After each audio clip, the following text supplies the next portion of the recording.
দার্জিলিংয়ের পাহাড় তখন বৃষ্টিতে আচ্ছন্ন। আকাশ জুড়ে কালো মেঘ, চারপাশে শুধু জল আর গর্জন।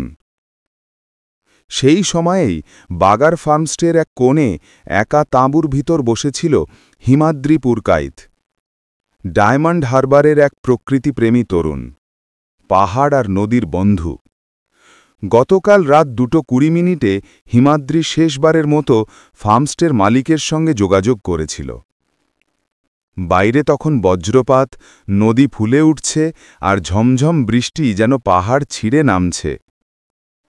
আমি এখন যেতে পারব না, বলেছিল হিমাদ্রি। আপনি দয়া করে ডায়মন্ড হারবারে আমার পরিবারকে খবর দিন। তারপর নীরবতা। ফোনের ওপাশে শুধু নদীর গর্জন আর এক নিঃশেষ অপেক্ষা। ভোরে খবর আসে, বাঁধ ভেঙে গেছে, নদী প্লাবিত হয়েছে, ফার্মস্টের অর্ধেক ভেসে গেছে, সেই সঙ্গে হিমাদ্রির তাঁবুও। তখন থেকেই সে নিখোঁজ। 29 ঘণ্টা কেটে গেছে, কোনো খবর নেই, কোনো সাড়া নেই। কিন্তু